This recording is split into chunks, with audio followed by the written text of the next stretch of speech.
Good day po mga idol. Kuha lang po ako ng souvenir bago ko ibigay kay customer. Dahil challenge po sa akin ito na makabuo ng ganito as per sample.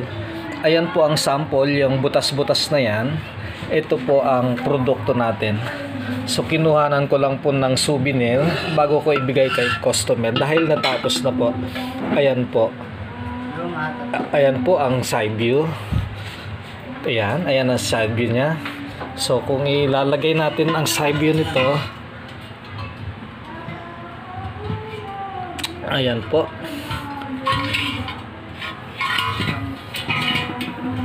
Ayan, tumayo na. Ayan ang side view.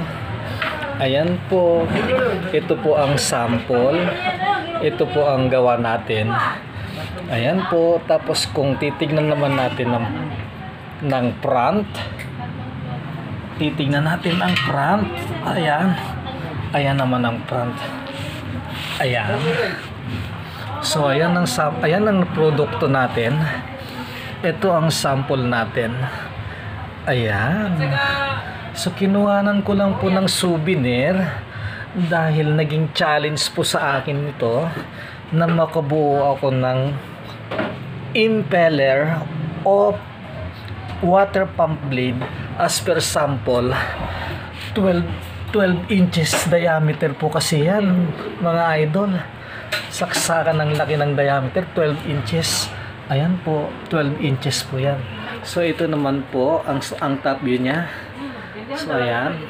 So natapos natin yan. Ayan ang produkto natin. Ito ang sample. So nagaya po natin yan. Gayang-gaya. Pati ang lahaba niyan, yung kapal. Pati ang kapal niyan, 0-0 po yan. Nagaya po natin ang kapal. Ayan. Tapos ayan po, dito naman po. Ayan po. Tamang-tama yung lalim. Ayan din po ang lalim ng gawa natin.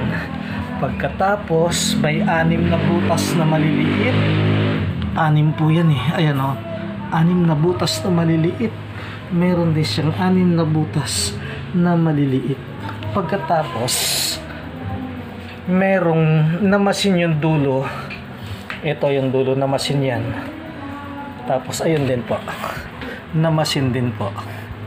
Ayan. Tapos meron po siyang keyway. Ayun ang keyway niya. Ayan. Tapos meron din po siyang keyway. Ayan. So, in overall, natapos na po. Ibibigay ko na po to kay customer.